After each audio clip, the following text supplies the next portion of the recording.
All right, it's 5:37 p.m. on Wednesday or Tuesday, August 19th. The meeting of the Albany County Land Bank Board of Directors. We have our packets and agendas in front of us.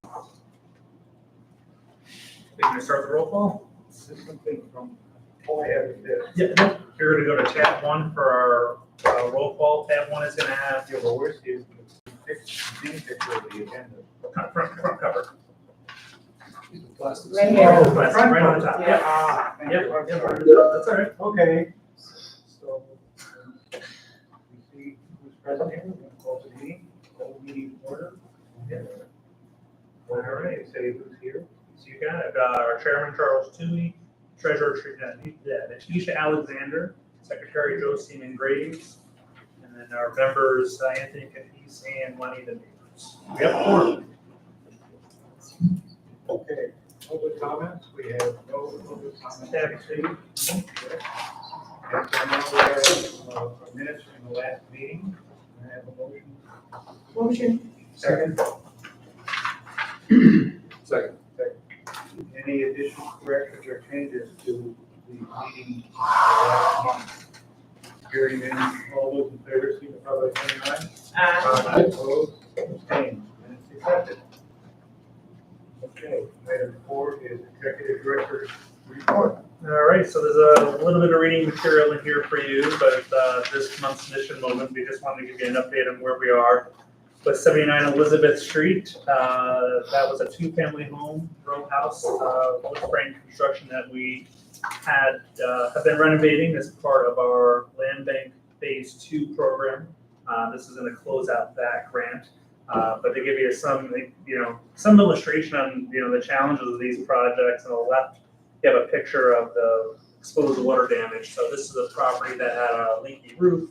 And when we did all the work to reframe and everything, we had to go through the process of mitigating and remediating any mold there. They had to go through, they did a second treatment on there to make quite sure that they were all set. But reframing that from a two units into a single larger 1-family home is working out to be quite well. We do have a hiccup with the sewer in the basement. The solution to that is we're just going to disconnect the sewers that we think run laterally between the properties, and this is going to have a dedicated connection right out to the street. So we're going to have to do that to finish this up. Lynette's coordinating to get back out there and see how they're doing with the drywall. We'd like to get that done in September and October, so we've already started outreach to let people know that's coming, but we want to be able to start selling that sooner than later. At the end of July, we did start our search for our development manager, which replaces the planning and projects manager position. We've had 3 applicants so far, right? We have up to 5. Okay, good. We have a couple more come in. We've screened 1 we're going to talk to, and we're going to keep seeing who comes in until we find somebody well qualified for that. If you're wondering what the change is there, is that we don't really need a planner so much in the office, but we need somebody who understands the pre-development process, the financing, the permitting pieces. And so that's the shift in that, and it reflects where we have been going and what we've been doing with more of our own projects. And so, we'll be moving along quite well there.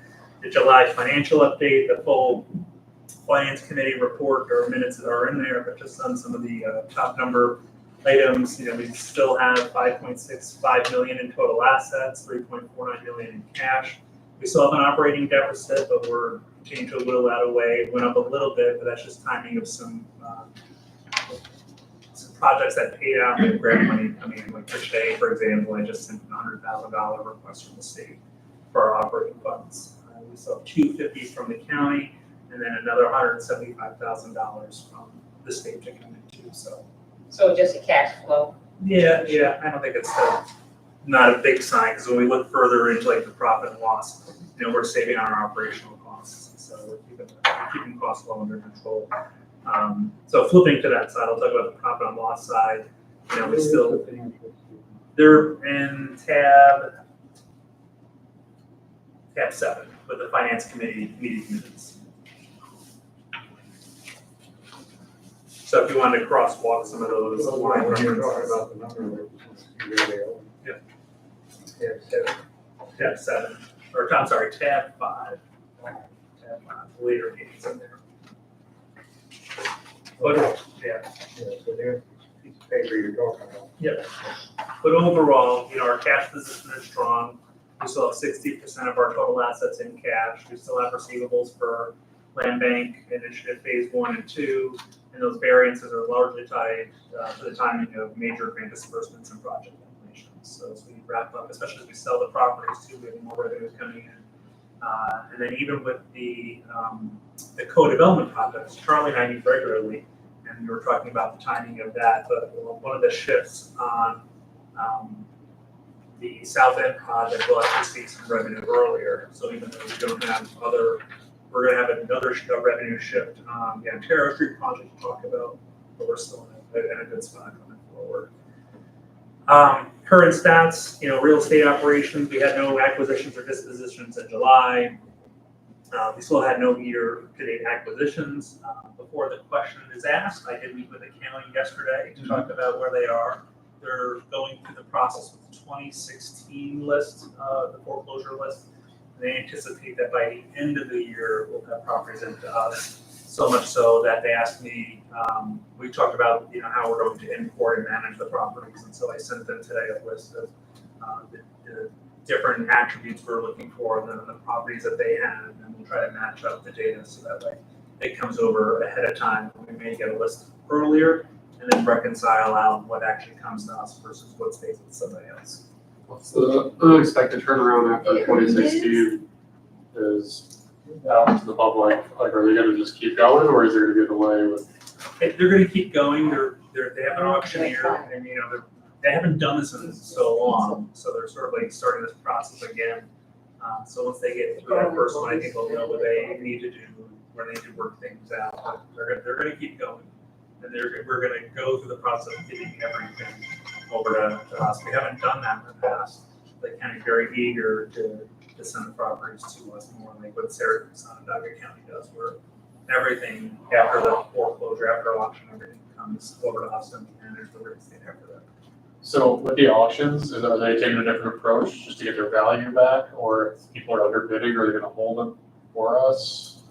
They are Are they- not going to release those for less than what they're owed. Okay, So that's the reserve price, whatever the county has into it between tax foreclosures and any other charges, demolition liens, anything that's sticking on that bill, the county's that's they're gonna set that reserve price at. So if it's $50,000, that's what we would have to pay for? No, we wouldn't, unless we want to go in and bid on something strategically, because we could go to auction, we could be a bidder. Yeah, so how would we get the property then? If they don't find a buyer, if they don't have, say, somebody coming in to buy those properties, then they'll have a chance to go to So us. in a way, they're stacking the deck in our favor by giving it such a big upset price. right. Right, that's good. We want to discourage people from buying. Will we be able to have like we see that reserve price in advance, or is that something they're gonna hold until the auction's done? I think people know what that price is. I think they're gonna set a minimum bid. Would be my understanding from what we talked about. Realizing they still have to finish up exactly what they're doing, but, I think there's gonna be a minimum opening bid to even start, that nobody's gonna bid over that. And bid is, what you just said, it was the big number. Yeah, That's that's what you minimum. want, because people used to have a minimum bid of $1,000, and then nobody would bid, and you got the property for $1,000. Yeah. That's what was wrong with it. Yeah, so that's where we are. So yes, there are no property acquisitions. So year to your date. criteria that you're gonna ask them about, what you said you're gonna tell them they have the list, and you said you have some preferences? No, we just have, when we bring the property into our management system, Yeah. we need some bits of data about the properties. And so we're already starting that discussion with them. So that way, we're not getting property and trying to enter it all in. We're actually trying to get the list done ahead of time. Yeah. So that way we can get the properties preloaded, and then we can filter out what actually is coming to us and start to work on it right away. Sean, is it possible to, and this could be for another meeting, maybe next 1 or 2 meetings. Is it possible to get like a breakdown of what the county auction process is and how that will correlate with what we're discussing right now? I just need to see how we're acquiring the property intertwined with their auction process. Yeah, I think they still have to work, I'll talk to them again. I know that we were talking about that yesterday, where it happens and about, reserve prices and everything. So they're still working on the minor points. Yeah. So what was your drift as the land bank person? How did you feel? Were they aware of us and that it's important that they try to get the property to us and not just say, well, we're just running an auction blind, like we don't exist? Yeah, no, I think they have to deal with that whole issue of equity and how they're gonna resolve that through the auction. But after that, they still very much enjoy the partnership we have working together. It's an open line of communication. They know where to, they know where to find me. In fact, they said I'm on vacation. A few people know where to find me. One of the folks down there does in case something comes up. So they're the staffers, but the legislators themselves, do they know what we do? Because every so often I run into them, and they always have a smartphone. Yeah, What is the land bank doing? yeah. Yeah, We yeah, they do. And that's an issue. I think. Mhm. sure. So it's an issue with the Albany County legislators. Right. Yeah. Because they feel that they should know more of what we're doing than they do. Anytime I see one of them, I have a chance to talk to them, engage them on what the land bank is doing. We do. So we are trying to stay engaged with them. And if they have a question, we call them back right away. And maybe we can start to send them, and I don't know, we may already do this, Yeah. but to send them our annual report, just so that they can say they're not, so that we can say, well, we're sending you something and show what we've done throughout the year. So they're gonna get that next month. So we are wrapping. Electronically or?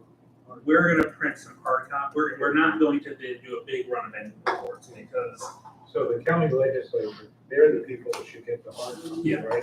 Yeah. We sent you this thing on this date. Yeah. Yep. This is what we're doing, folks. Yep. And please call us if you have a question. Yep. Rather than send it electronically. Oh, I never got it. Right. Okay. And I don't know what their process is, but I assume they have some kind of way of saying when they're in session, for the record, what kind of correspondence they've received. So maybe we can, is there like a clerk or someone we can send it to? So it's some kind of written record that they received. That's what I'm getting. yeah, I don't know if there's really something like that in the process, but we'll address them individually, each member, and make sure it's each Well, I one was of their gonna suggest a mailboxes. little schmoozing here, especially the legislative black caucus in Bellingham, Yep. Carolyn, where you send out the hard copy and then you get a follow, you call them a few days later. Hey, Carolyn, did you get our annual report? Did you see that? You know, I get a lot and of here's the complaints. executive director of the land bank calling you to see if you got our report. Mhm. Well, then I guess my ask to the board is if you're getting feedback from a legislator who does not know, if you get the sense that they don't seem to know enough about us, let me know about it, because you know about it, and I need to find a way for you to get that information to me so I can do the follow-up for you. I'm talking about being proactive with the key people. Right. Right. And maybe we do a presentation for the Black Caucus. Especially the Black Caucus, because properties are in their neighborhoods, right? So the personal phone call after the hard copy from you would probably be the best way, rather than to wait for them to call and say, I got a complaint, like that. Yeah, we do reach out to them if we have things going on. We've reached out to the caucus a week ago with our job opening to see if they. Yeah, that's Yeah, so we standard are- procedure, but the annual report says everything that we're doing. Mhm. People, because they need to know to tell their constituents, what is the land bank? Well, I got this report, and it says this, or I got the report and I didn't understand it at all, but luckily Sean called me and explained to me the question I had, so that when somebody asks. Yeah, we'll do some follow-up for sure. Have you met with Joanne, the chair? I have met her out in public and I've talked to her in person, but she and I have not had a sit down. I think you should sit down. I've asked, I've asked a few times for that opportunity, but Who are you talking about? Joanne. Joanne, yeah. Yeah. Cunningham, right? Okay, she's, because I think you should discuss that, like how can we give messages to the key, you know, and then London is together, so. Well, I mean, Omni Housing is having the same issue, and I gave them, I said, we're being reactive, I mean, whatever that, reactive, Proactive. because it's, you know, they're getting beat up right now. We're not in a position to own the houses. But I suggested the same thing. We have to meet with these elected officials. Because the first thing that things happen, people go to them. And if we wait for them, they're not gonna come to us. And so, And that's the narrative. Then you spend time fighting the narrative of that complaint, right, as opposed to controlling the message. yes. And that's why I think the hard copy of the annual report, which just tells the whole story for a year, and they get their personal copy, we're gonna send it to 39 people, but then Sean gives a personal phone call to the key people, Cunningham, Willie, you know, those, just 2-3 people, not 39 people, those 3 people, a proactive call that said, did she get our report? You know, here's a couple things I wanted to tell you. And do you have anything that you want to ask me, or has anybody been saying anything? We really want to know. You know, that personal phone call from you for those key people would be very helpful. And the discussion starter is a tactile piece of paper, rather than just say, hi, Joanne, any problems like that? You know, you just start with the report, because we work so hard to put everything in there. We want people to say, well, what does Land Bank do? Well, what is all that stuff?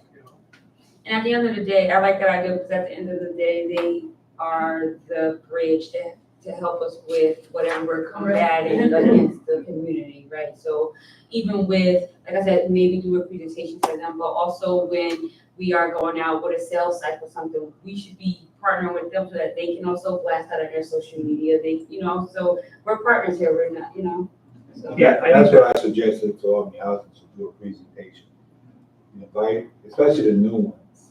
But I get, Ms. Wanda is the chair of the finance committee, so that's an important piece, right? She should definitely know. Wanda is? Yeah. Oh, yeah, she, double. But she's connected to McCoy. I'm in the, yeah. Oh, yeah, because she's the chair. Yeah. The deputy, yeah. But this is, but I will call you now, when every time they say something. Yeah, well, I mean, Call Sean. absolutely. No, I mean, I'm absolutely, you know, text me, call me, because if you're hearing that, then, you know, if the message doesn't get back to me, I can't do anything about it.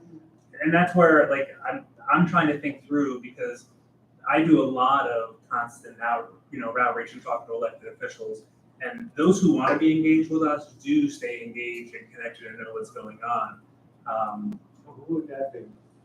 Who wants to be engaged? Oh, I mean, Dusty Reedy in the legislature, you know, he's up on this floor pretty frequently with the congressman. He works with Congressman Taco, so That's his district, where is he? he's in Gilderland. Well, that's not good for us, we're talking about. Well, you're asking, you just had, I'm telling you, you know, That's not the right, you know, it's nice to know that, but the people that are gonna get complaints about deteriorating property are in. Or the application process, because just this past weekend, I got a complaint about the application process, and the land bank is not for us, and the land bank don't want us to have their property. And this has come from someone who is a landlord in the city of Albany. He has property, he has rehab property, and I'm advocating, and I'm telling him, no, look, check out the website. Yeah, he's like, no, I've already been there with the land bank before, I don't wanna do it, but it's like, we could use those legislators to help.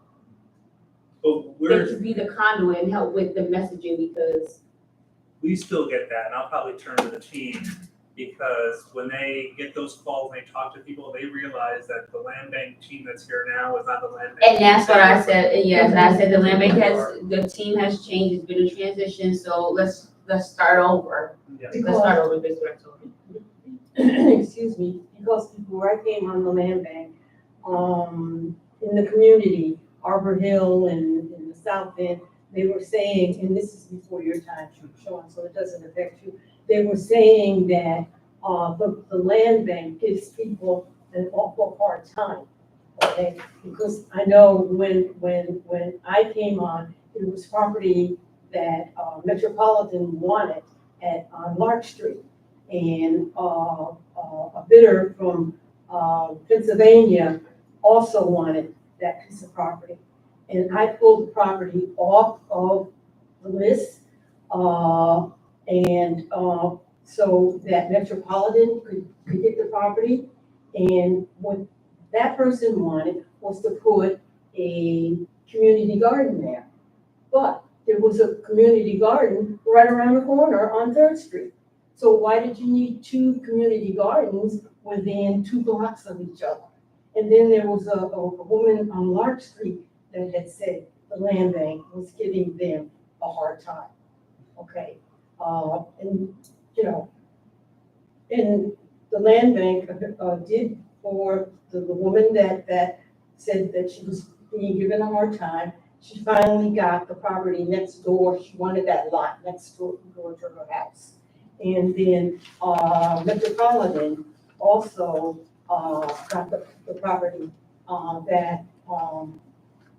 that they wanted, okay? And we're working with, I'm pretty sure you know, we're working with Metropolitan now with with Northern Boulevard.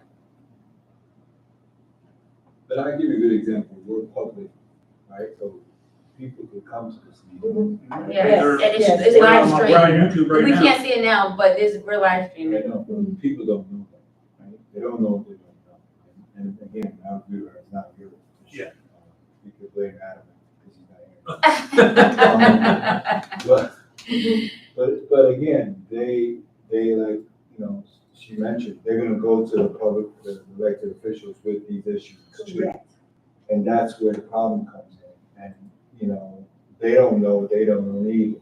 The elected officials, they're, Listening to their constituents and what their feelings are and what their experience is. But I think my point of bringing that up is that we have someone, like I had a conversation with someone who is a responsible landlord and who would like to invest in our properties, right? We are in it, we don't, I'm not saying we don't need another community garden, but we have a housing crisis in the city of Albany. And if we can help someone get a property that's gonna bring it back to the tax roll, why is that not someone that we want And to be instead of a garden. a part of this process? What was that And I would person's concern? Like, why was it hard for them? They just said that the land bank always gave them a hard time, and I didn't press on it because I always get that when it comes to people Community, from they Arbor say- Hill, West Hill, South Hill, the first thing they say is the land bank just, That's a they hard just give us a time. hard time. And I'm like, well, before I would say to somebody, well, what do you mean? They say, well, they just want too much information. I'm like, well, it's like buying a house. So you have to understand that's gonna be the same thing as buying a house, but I didn't press on it because I honestly told them that I would just connect them to someone at the land bank because they are more familiar with the process, and I didn't want to misspeak on anything. But what I usually get is that they just want too much information, and I don't think people understand that getting a property from the land bank is like buying a house. So the same thing that you're gonna have to submit during the home buying process is the same thing you're gonna have to submit for one of our properties. you don't want board members and questions anyway, then it becomes an issue too. Again, that's a housing. Yeah. You know, it becomes a conflict and all these type of stuff. So There's you gotta just be like careful. handling questions and then, you know, giving that person, whether if you're hearing something they had a contractor who I'm working with to get set up, like, just bring it to the right people and making sure the connection's made, because half the time they're not gonna wanna take the step past complaining. Because that's the easy thing to do. Right. But like, make it so they can't fail, set them up at a table, like, this is who you're gonna talk to, you want the house, you're gonna get it, you know, if you follow these steps, you're most qualified. They still wanna complain that it's a process issue, right? Right. But Right, my first step is to always send them to the website and send them to the list of the properties and say, look at that list. And then let me know if you wanna move forward.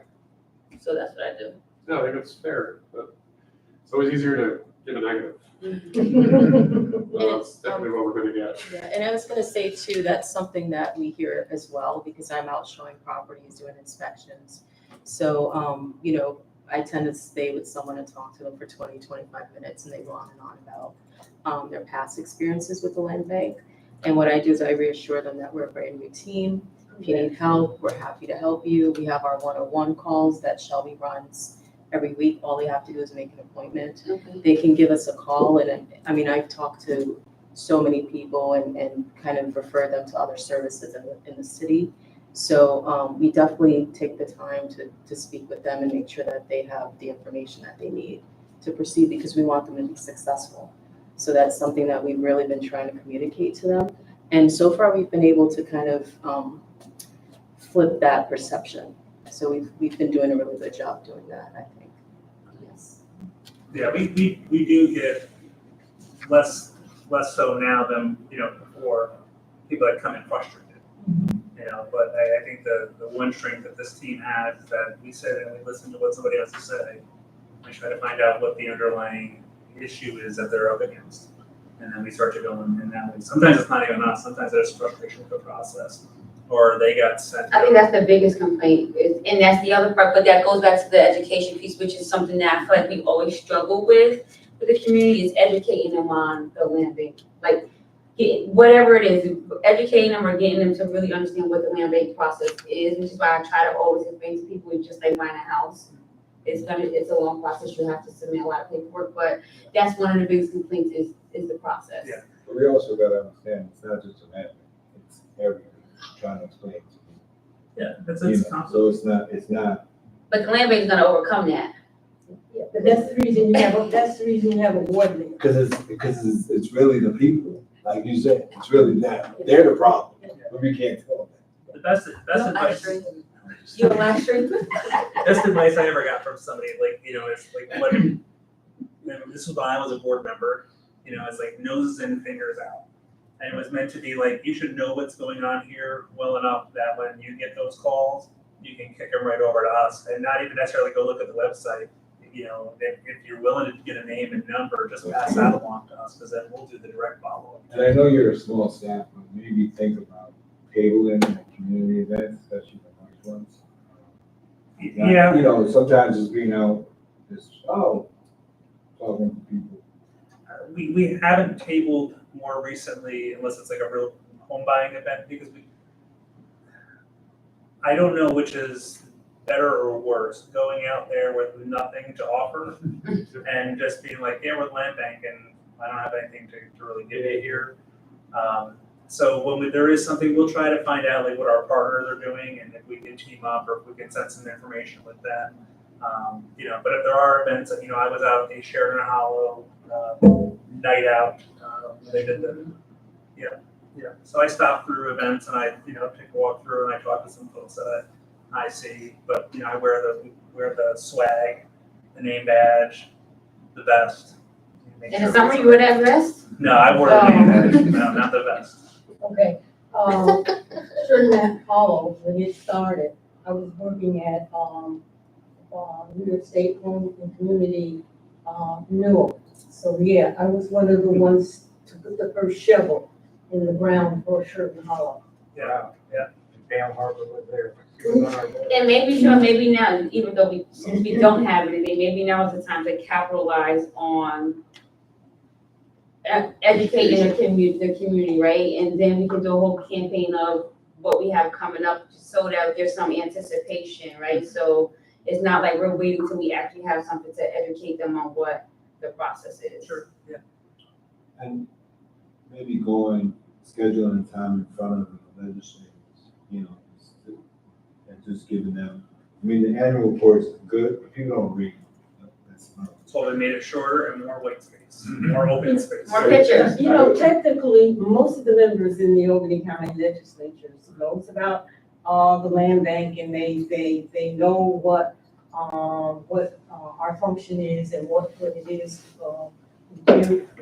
Because I know most of the members in the Albany County Legislature, and in fact, one person I ran into up in Gilderland, and it's like, what are you doing these days, Juanita? And it's like, the first thing I said, oh, I'm on Albany County Land Bank. And the first thing he said, I know, because I was one of the ones that voted on the resolution to send it to the land bank. So it's not like they don't know what it, We exist. what we do, because, and it can be a sore subject, because most of the property that comes to the land bank is people didn't pay their taxes. and it went to the county. They didn't pay the county. The county transfers it to the land bank, okay? So that's how we get the property that we sell, is people didn't pay their taxes, correct? That's correct.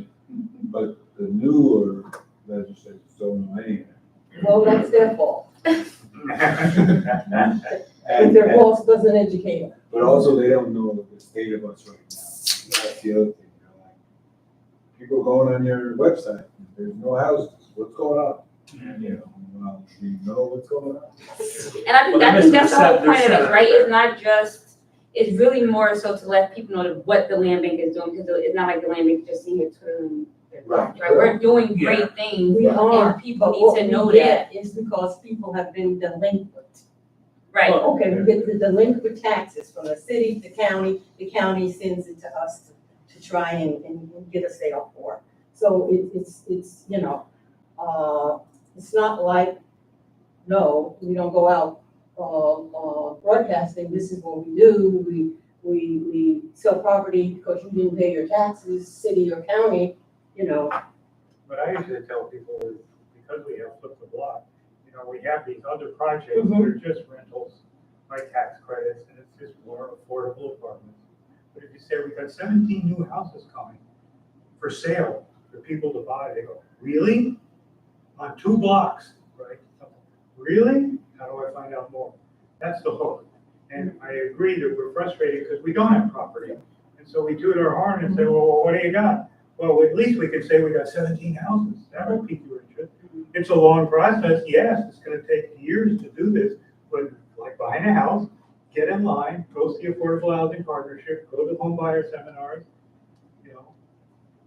That's our hope. Our hope line is the 17 new houses, really, because that hurts people. There is a miseducation about, land bank is not like buying a house. correct. It's easier than buying a house. There is that misconception. But when I say like buying a house, it's because again, the complaint that I hear the most is that land bank, they just want too much information. So that's why I say it's like buying a house, because when you buy a house, they want everything in your blood when you sign the form.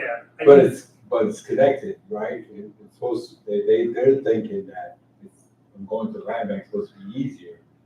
Then the process comes into play, and then I'm like, wait, this is not what I heard, the misinformation.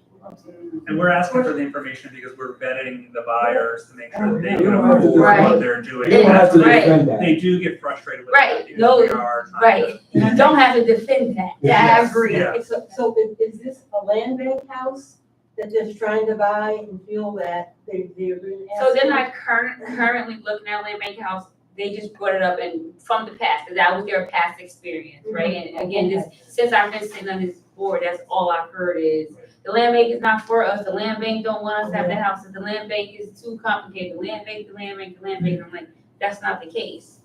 Well, we do have rules and regulations that they've got to follow, so, I think that's why between Lynette and Selby, Mhm. you can listen to them, that they are proactive, and so that's important.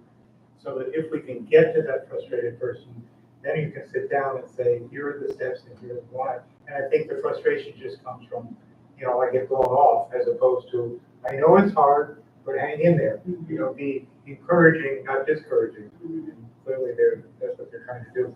Yeah, it's even like I'll wrap on this with the enforcement process. Sometimes people think that we're just trying to get their property away from them. And so we had somebody that's struggled for 5 years, 6 years, with their rehab. And, so Lynette had talked to them, and Lynette asked me to reach out, and I reached out, and I said, we're not trying to take property back. We're trying to make sure that you are well equipped to get this property rehabbed the way you said you would. And where you get stuck, we want to try to help you find solutions. And so we outlined, we said, here's what we want you to do. It's like, I'm going to send you, I'm going to follow up with an email. I'm going to outline the next steps. And, tell me your timeline. Send me the drafts of your permits. We'll take a look at this stuff.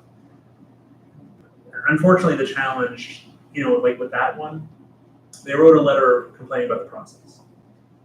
And it was all about the past experience before I became involved, before Lynette became involved, and saying, that they just kept dwelling on that because they felt like they were just trying to get their property taken. I said, no, it's like, we're going to in a way, act as your project manager and then say, here's what you need to do, or act as your coach.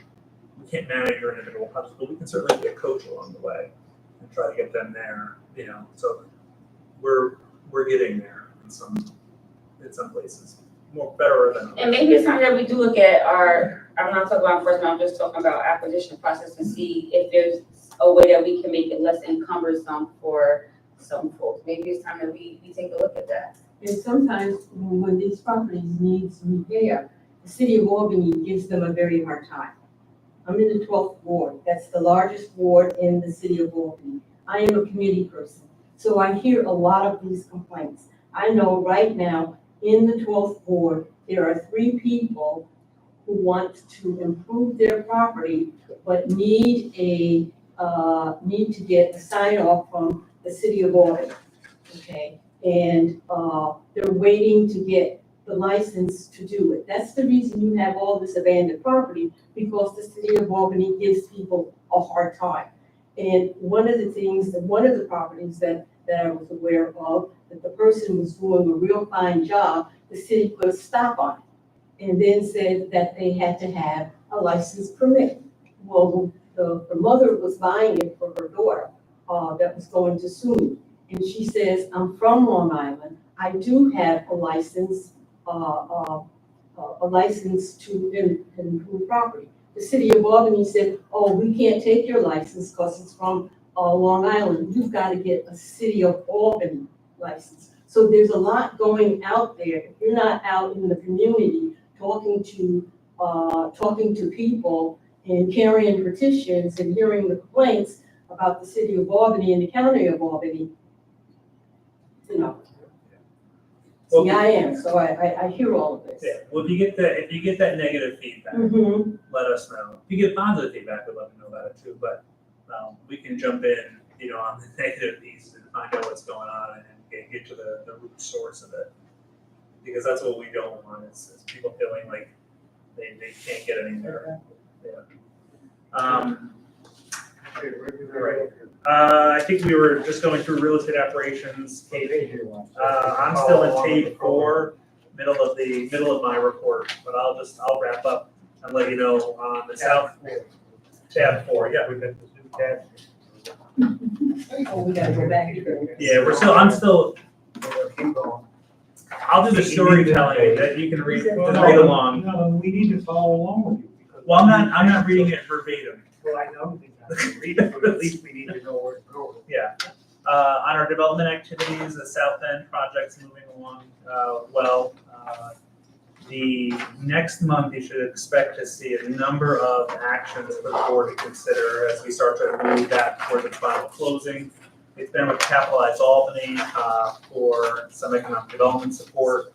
The same thing with Ontario Street, that one's moving along well. They're gonna have a 9%. Okay, Ontario is where? I'm just on the second to last page. Okay. Ontario Street's moving along. They're starting their 9% low-income housing credit tax low-income housing tax credit. I got that already. Application that's due September 11th at the city. So I do have a late starter. I'm sorry, this is a late starter on the South End project. We do have some items in the agenda to help that project move along. And I don't have any updates on the Henry Johnson Boulevard, Clinton Avenue co-development project with home leasing, other than to say that I know they're talking to potential other developers to get involved, and what that form will look like, I don't know. But that project has its approval, so it needs to keep moving along. Flip the block, the biggest, I kept the updated from last month that we're not going to be able to do the modular homes, but the big update is that a draft application has gone to Homes and Community Renewal for the block by block funds.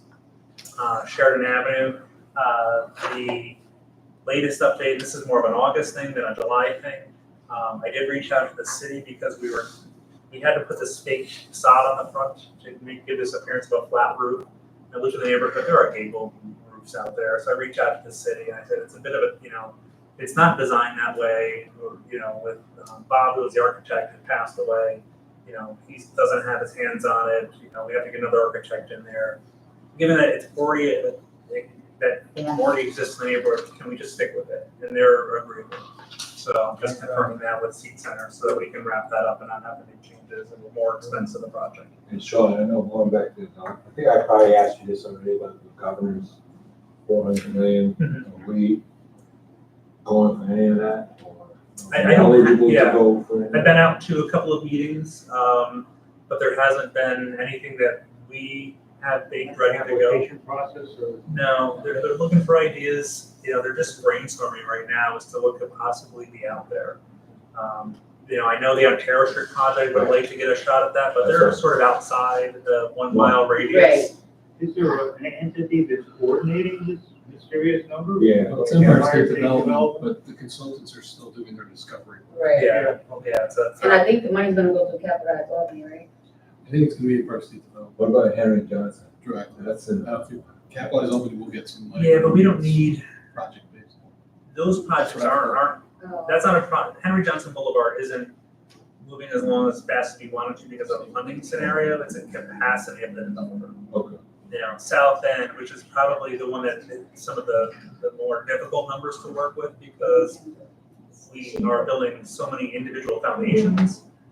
They figured out the numbers, and then with the Ontario Street project, the 9% tax credit application, they get that, they have the numbers figured out. So we're in all the right places. We don't really need to get something on these projects, and certainly, I don't think anybody would turn away free money to make something happen, but we don't, and we just don't have the property assembled because we don't have anything in yet to be able to look towards what's our next big project other than, what we're doing with the block, but, The only reason I'm asking, because all this money is development, money, which is our arena. So, right, it's not operating capital, Right. it's all bricks and mortar. right. So, Just a quick thought before you close out, on the 2016 list the county's working on, do we get a shot at looking at that list or any of the properties that are coming to do any sort of adjacency analysis of anything we're currently doing? To see what's in the pipeline and say, okay, well, that's right next to what we're already doing. So I don't know if that's on a capability that we could have. Like, It's a capability I have, okay, it's, and I have the data. It's being able to find the time to sit down and do it. yeah, it's an analysis, yeah, I mean, that's tricky. Yeah. But it would be good to know, like, I hate to see a property come up that's adjacent to a project site, and go, oh, you missed that one. We used to send us proposed lists from. Yeah, and we've mapped out, we know the 4 years of foreclosures they're working on, Okay. because it's publicly available also. Yeah. It's like, we have it mapped out, and we have each year of foreclosure, so we can see where there are things happening. Yeah. But we haven't gone so far as to analyze it to a lot of depth, Okay, just because we didn't know what we were. it's doable, we just have to get there. Yep. Community engagement pieces, if you want to see where we are with office visits, and digital engagement, we started tracking what comes into the office and where they provide it, to where they're coming from. So we have a little bit of foot traffic that comes in through here. But our website traffic, has been up. We had a 5% increase from June of last month in terms of active users. We actually started, reporting now, you never saw this before, but this is a new piece and we're trying to get a better handle on showing how users interface with eProperty. But we had a 25% increase from a year ago on eProperty. We had 889 people using the system. We have more followers on Facebook this month, new followers on Instagram. We're trying to make better use of LinkedIn, but LinkedIn is more of a business to business professional networking thing, so there's not always something for us to share there. We're revamping our email communications. We have a newsletter subscription list of 7,000. That thing ballooned at some point to 7,000. We weren't always at 7,000. And so we'll have to take a look at what that list really represents, because it's not segmented. There's not really any good insight we can get off of that. It's just literally a list. That's a list. When you pay, some of the formats for emails are by the size of the list. Well, the question whether the list serve companies are adding to your mailing list so they can charge more per 100 units. I hope Not that's saying. For the application activity, they had 9 people to apply. We had 9 applications that we entered. Yeah, and so what were they looking for?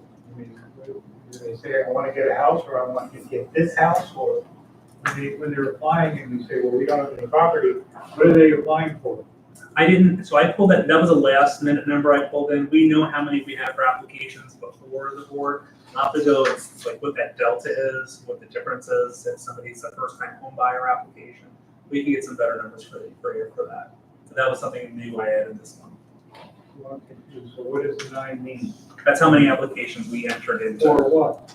4 properties. Okay, and did they say a specific property or? I don't Interested know in right now, I did that, that's a last second addition to this month, but we can flush that out. They were for specific properties. that They were or weren't? Were, They were Yes. specific property. that we had That we actually available, own? yes. That's interesting. Are the majority of the applications for lots? No, they were for buildings. Yeah. Buildings that we That's had. good. And the 9 applications, were they for 9 separate buildings or were multiple applications for one? Those are the ones that we talked about in our acquisition and disposition committee.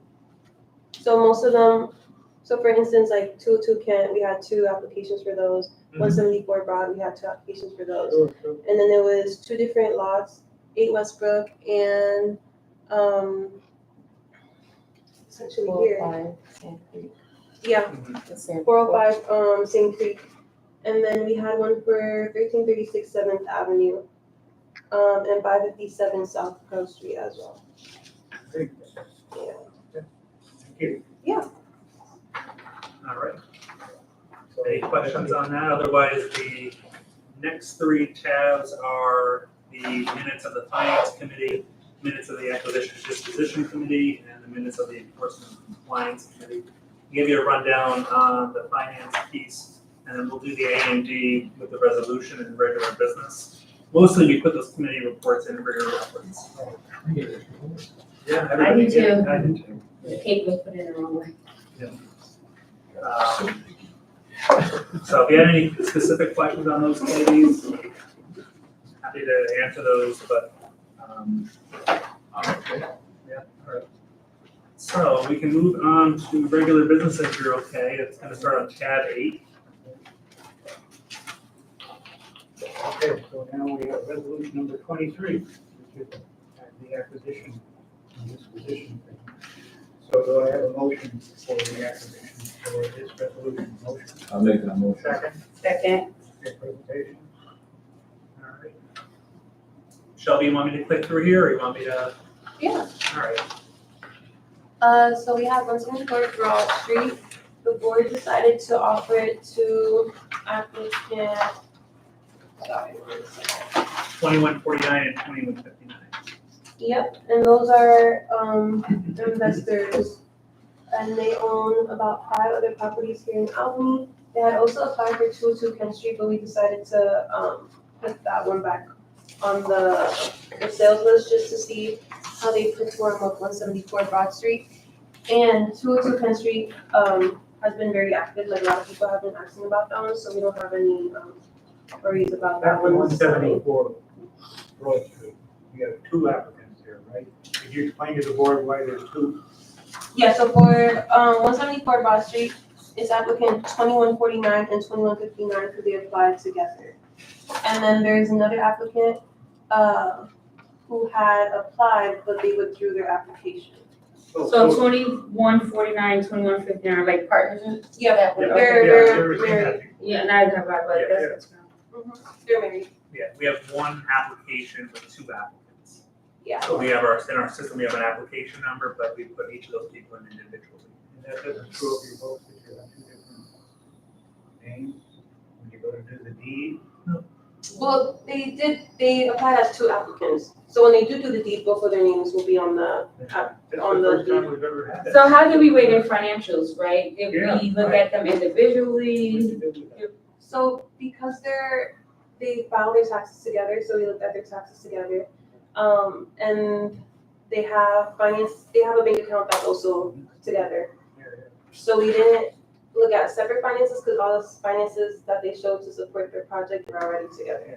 so is there any, is there any particular reason why we didn't just encourage them to have 1 application since they already have a? So it is 1 application number, but in our e-property system, it puts them into 2 different. Okay, applicant gotcha. You numbers. have to put, because the 2 people have to put 1 on 1 line, 1, gotcha. Okay, you have to assign them a different number, But no, okay. what we're talking about here is allowing people to buy houses together, which is good. Mhm. Because if we're dealing with people that don't have resources, that's what we want. You know, Right. and if they want to, of course, we have to vet them and all that. But we should be flexible enough to allow to have two incomes, you know, get into the finish line. Right. Mhm. And this is our system, it's not them, Yeah. It's Yeah. ours. it's our system. And Right. even whenever there is two separate applicants, we ask for all the requirements for both parties regardless. Okay. Yeah, we vet them both out. And I know in the past, the board has asked about when we have somebody who has a track record in the city, be able to see, so I did get, this is, one of the properties they own, 31 Bertha Street. I show you this because I lived in the house on the left. Right. I was just curious, because I know what that house had been like growing up and over the years, Yeah. and they have updated, I wish, well, I hope they didn't like break out that, there used to be a window to the right of the door. I'm curious if that's like boarded over, but that's the only thing that disappointed me was that that window was boarded up, but the facade is cleaned up. They repaired that porch has been in really bad shape over the years, the stairs look great. But it looks like they're taking care of I it. used to hang out there. I said, Don't answer. You want to answer that? there's an older Italian woman that lived upstairs, didn't speak any English. And we'd always hit a ball into that neighbor's yard, and it ended up in their lettuce patch. We have to go get it quickly before they knew, and every now and again we would get yelled at. You don't listen to the council. Yeah. Don't answer that. But Yes. trespass. Well, I think the statute of Let us limitations. know. Let us know. So let's- So, so I did get a chance, I did want to take a ride by, but also wanted to show you, that it looks like they're doing a good job. I have some architectural criticisms on it, but on that window, I love that, the glass, it's a feature in somebody's house in that neighborhood, so. Should have bought the house. Yeah, my parents sold the other one last year, so they retired, and so they were out of the property, they were out of voting property. So they own several properties? Yes. These folks. Yeah. In the city of Albany? Yes. Okay. Jointly? Did you want to know them? No. I don't even know them on Blackstreet. Yeah, they have some LLCs, we took a look at them, took a look at the city's code enforcement system, things pop up, but they resolved them, so it's not like we didn't see anything that's, persistent problem. Older homes are gonna have some violations, they're renting them out, something's gonna happen, someone's gonna get a phone call, but everything would resolve, permits in place. Okay, we left off at 174 Broad. So 202 Kent, the best one on our thing here, all we have is 405 King Creek Road. Right, so Shelby was just saying that this applicant applied for this, but we decided not to move ahead, with the applicants on 202 Kent Street, and then made 405C. Okay.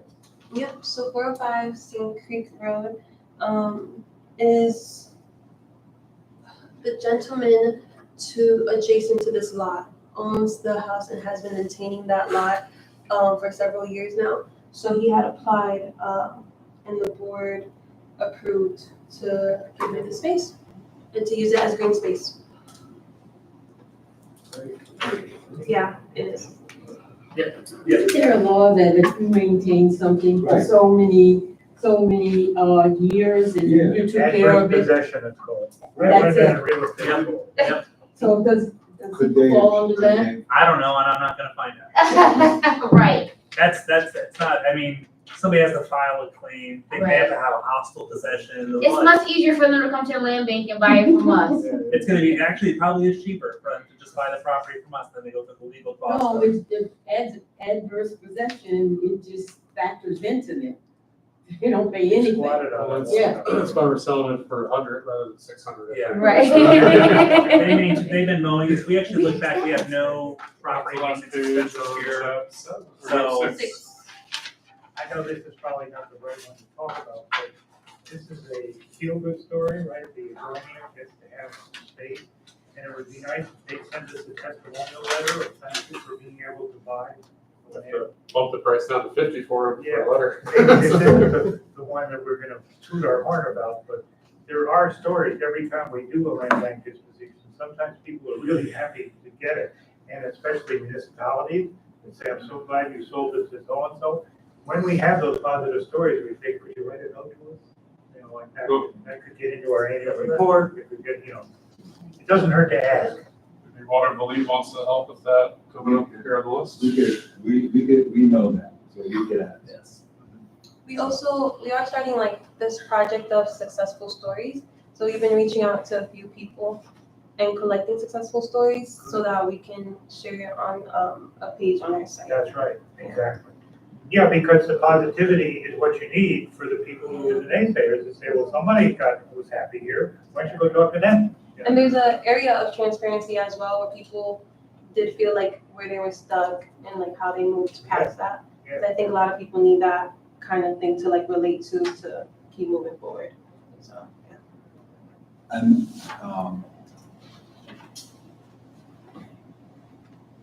actually, this is a good story, but we'll talk offline. Okay, Zach, you want to have a call vote on this? You're done? Yeah, yeah, we're Okay, all those in favor of this disposition, signify by saying aye. Aye. Opposed, abstained, resolution passed. Okay, the next resolution is number 24, to modify the master development agreement called the MDA with Regan Development for the same thing, that's the Ontario Street. I'll step you through this. I'm gonna pass that around to you. You have the resolution in there, but we are working through the final form of the contribution agreement. How I think it is a late delivery. that would go with your resolution, so there's gonna be some extra copies, because I printed off some. So what's happened with this project, with the Ontario Street project, some nuances with HCR and their requirements, but also in terms of keeping this project competitive in the scoring. The developer, Regan, our partners, asked us to amend the project to allow us to sell that property for $1 per contribution. But because of there was a procurement process here, and so they, as part of the procurement had said that they would contribute $800,000 for this. Actually, we ended up amending it when we put some other properties in.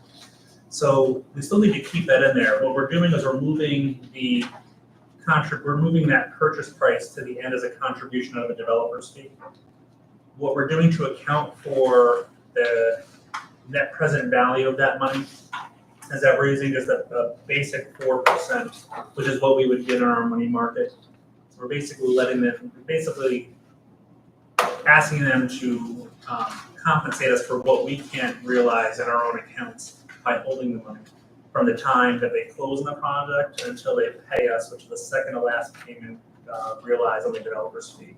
And they're guaranteeing that we get this. I think there's always a concern that the developer's fee, it's the last bit of money to come out, but they're giving us a guarantee that we will get this money at the end of the day.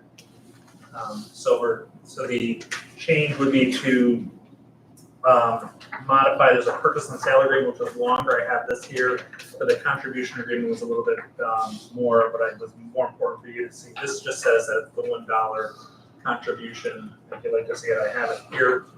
And then the contribution agreement is what we would get for the property as the project advances.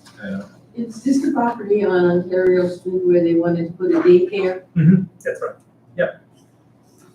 We're gonna give it to them for $1? We're giving it to them for $1 now, and then they're going to pay us $800,000 plus 4% interest when the project is complete. Because I thought the drawback there was no park. Oh, there's parking. For like the parents dropping the kids off and picking them up, there was no park. Yeah, we've worked that all out with the city. We've had that for the last 5-6 years. Yep, there'll be a spot for them to drop. There's gonna be some pull-up spaces to get in, to drop off the kids, and then they're back out again.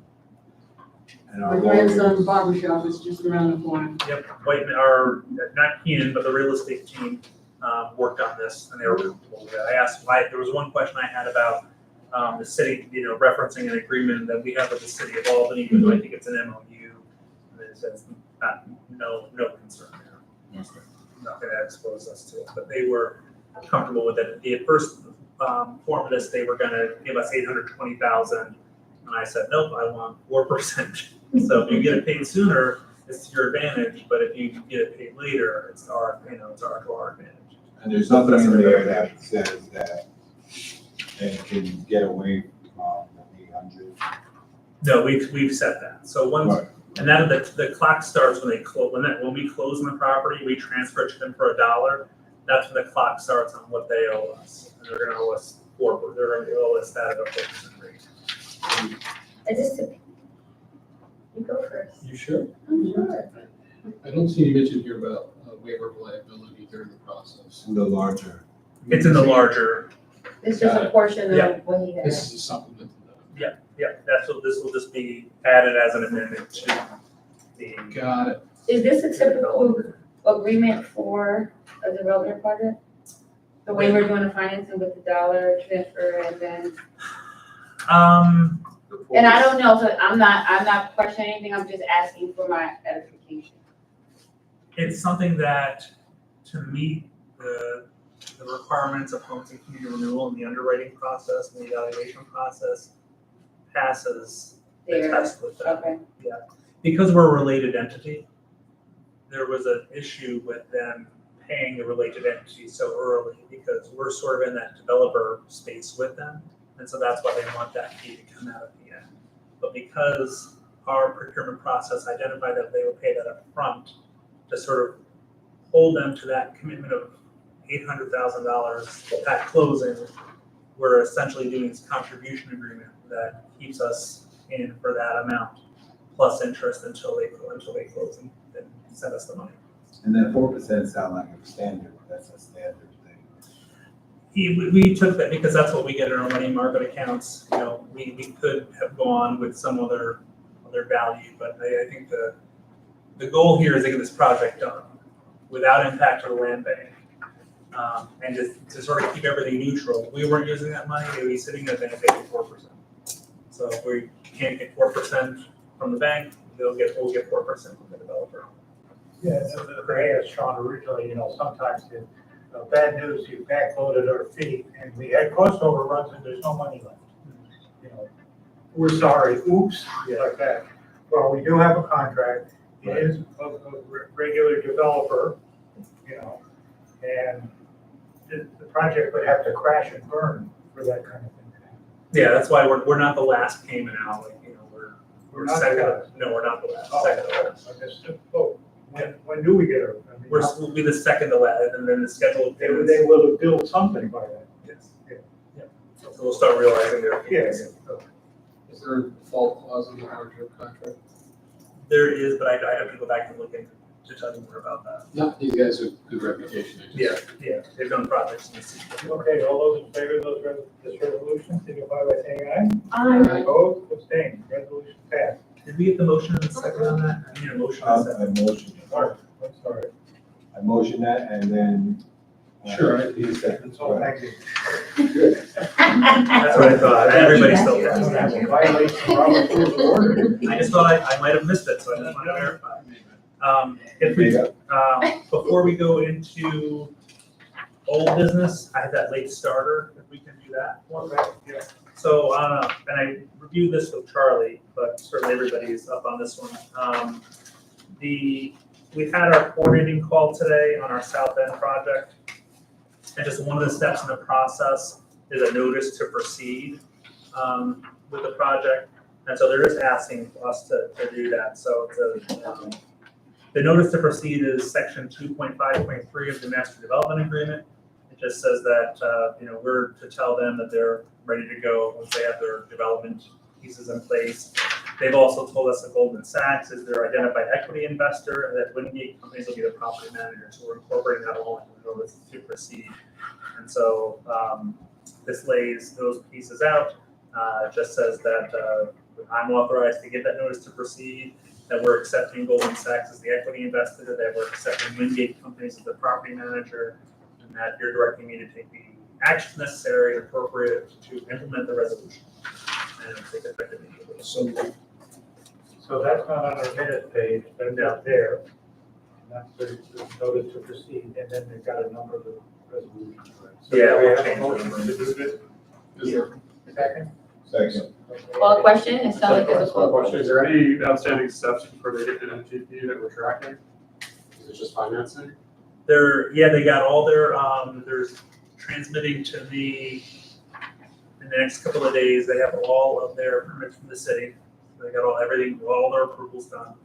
They're currently in queue to the IDA for the pilot. That went through committee on Wednesday with the other project. They were there at the same time. No questions there. Everything is smooth sailing at this point. I've heard nothing that there's any concerns that we're going to have on anything. This is ready to launch. And that they had sent Sean the clipping from the paper, was it that paper? New York Times. New York Times? No, the one where it says the land bank is proceeding with this multi-million-dollar project. Saw that. We're in the paper. Oh, yeah, that's right. Yeah, That's the business. business review. Yeah, Yeah, okay. like the nasty. Where our names up in lights, great development. Thanks to you, Charlie. No. Have you gone in front of something to I'm on their calls every week. do they know about this? I probably spoke to them 6 or 9 months ago. But yeah, I'm on their call every Tuesday. There's this whole collaborative. Yeah, the South End Community Collaborative. It chunks up my email every day. Oh. Yeah. Gotta go to a digest on that, so. Can you just, you should be getting like a third party financial review, setting it to the lenders. Something they could provide if they have it, just so we could set up for our records. NTP, I mean, conceptually I'm okay with it, but we don't see all the details of the green light. We're just kind of signing away the ability for that to just go forth. But permits are one part of that, but I don't know, like, assuming their federal reviews are complete. I have no idea. Yeah, no, everything has been lined up. I'll see what they have and I'll connect with you on it, but everybody, it's been going through everything, even with the city IDA, all the financials and reports. And I assume that Golden is gonna do a better job vetting that, because they want their investment to be covered, so whatever they're sending them, we should just have a copy for our records. Yeah.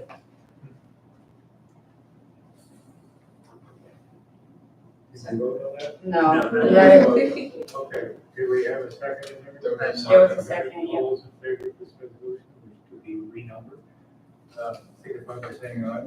Alright. Okay. Okay. Okay, resolution passed. Oh, it's number 25. Did you oppose? And now we're going to old business. old business, the bylaws. Okay. Do I have a motion to discuss this? So moved. Second? Second. So my first question is this been reviewed by council and what is the council recommendation was open? Yep, Keenan's here. Keenan's No, I think that Sean and I had a great conversation about these after the last board meeting and got on the same page with all the changes in here and would recommend. So I'll recommend. Yeah, I think I'm remembering what you say to me about words. The last piece that was lingering out there, not hanging out there, the last piece lingering out there was about, I'm right, you know? Yep. Last piece lingering out there was just on the executive committee and hiring and firing.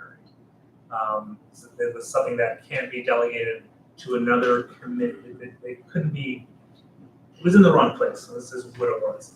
And so we pulled that away and fixed that, but we already have a prior resolution that authorizes me as a personnel officer to do the hiring and firing here. So we're all good on that. I'm sorry, are we gonna go through the list of changes? Is it too many? Did I miss something? I think we did that last meeting, and then Okay. last thing was just on the executive committee, Okay. because we had 2 notes in there that were meant to be more permissive, whereas the list on page 11 of 19, section 1, article 6 of committees, that list are the things that the board may delegate to such committees any powers of the authority except with respect to. And so we had hiring and firing in there. And so it then became a whole board issue. So we just pulled that back. It didn't need to be there. But you and the lawyers and the executive committee were supposed to go over all that. You guys did that, right? With the bylaws, yeah, we had done all that, and we were just doing the cleanup on it, so nothing has changed. On the real estate committee. I was gonna say, I see we're changing committees, which I was gonna ask about, so that's great, okay. We'll, once this is set, we'll do we'll identify who's on that real estate. Okay. Of course, we want everybody to participate wherever you want to participate. So that, Because we're realigning stuff, we're not trying to include everybody. no, we still have the, underserved communities committee, and we're taking the audit, finance, and governance committee, and they'll meet at least once a year for certain purposes. So the audit committee is gonna meet at least annually for the purposes of conducting the audit. Finance committee is meeting at least once annually for the purposes of the budget, and the governance committee is meeting once annually for the purposes of doing the performance review of the confidential performance review. Finance committee, how often is it going to be under this new structure? At least once a year. Well, that's not. But we should be, we should be meeting once a quarter, but I think we're getting it. The executive committee, remember, the executive committee is going to be actively reviewing. Explain this to the finance people, right? Yeah. I missed last month, so I Yeah. apologize. No, the executive committee, which is the office, which is comprised of the officers, Yeah. ex officio, Yeah, are going to be the ones that I meet with monthly to go over. okay. So we're not gonna have all of these monthly meetings, we're gonna have one Definitely meeting. We're gonna have one meeting to Gotcha. get through really the management of the organization from the executive committee level, so I get your feedback and input.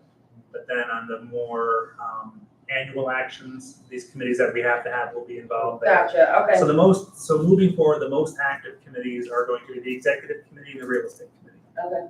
So, Well, also finance, we gotta keep a tight rein monthly on our money, every month. the executive. The executive committee is gonna committee. cover that though, is what he said, Yeah. so We're I'm gonna good get with that. the same numbers, the same charts, Yes. Yeah. every month, Yes, it's just gonna be a different name. right. Okay. Okay, So instead of, and so for some of you, instead of being on 3 calls over the span of 90 minutes, Yeah. we could probably do it in Thank you. 60 We minutes. love it. thank you, because then I forget if we in one call early, I forget to get on to the next call because we got 15 minutes.